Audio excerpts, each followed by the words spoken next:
गांव में रहने वाला रामू बहुत गरीब था। उसके ऊपर भारी कर्ज था। वह सुबह से रात तक मजदूरी करता, लेकिन कमाई इतनी नहीं होती थी कि घर और कर्ज दोनों संभाल सके। फिर भी उसने कभी अपने बच्चों की खुशियां कम नहीं होने दी। रामू के दो बच्चे थे, सोनू और गुड़िया। वह खुद पुराने कपड़े पहनता, मगर बच्चों के लिए नई किताबें जरूर लाता। कई बार खुद भूखा सो जाता, लेकिन बच्चों को भरपेट खाना खिलाता। एक ठंडी बरसात की रात घर में सिर्फ 2 रोटियां बची थीं।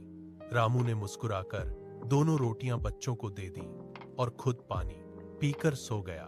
बच्चों ने अपने पिता का त्याग कभी नहीं भुलाया। समय बीता, सोनू बड़ा अफसर बन गया और गुड़िया अध्यापिका। एक दिन बेटे ने पिता का हाथ पकड़कर कहा, बाबा, आपने गरीबी में भी हमें सबसे अमीर बना दिया।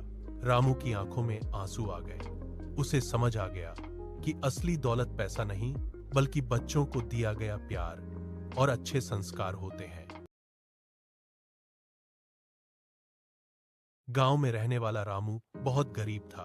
उसके ऊपर भारी कर्ज था। वह सुबह से रात तक मजदूरी करता, लेकिन कमाई इतनी नहीं होती थी कि घर और कर्ज दोनों संभाल सके। फिर भी उसने कभी अपने बच्चों की खुशियां कम नहीं होने दी। रामू के दो बच्चे थे, सोनू और गुड़िया। वह खुद पुराने कपड़े पहनता, मगर बच्चों के लिए नई किताबें जरूर लाता।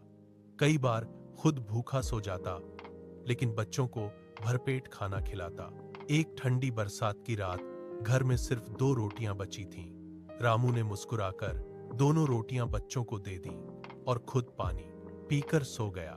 बच्चों ने अपने पिता का त्याग कभी नहीं भुलाया। समय बीता, सोनू बड़ा अफसर बन गया और गुड़िया अध्यापिका। एक दिन बेटे ने पिता का हाथ पकड़कर कहा, बाबा, आपने गरीबी में भी हमें सबसे अमीर बना दिया। रामू की आंखों में आंसू आ गए। उसे समझ आ गया कि असली दौलत पैसा नहीं, बल्कि बच्चों को दिया गया प्यार और अच्छे संस्कार होते हैं।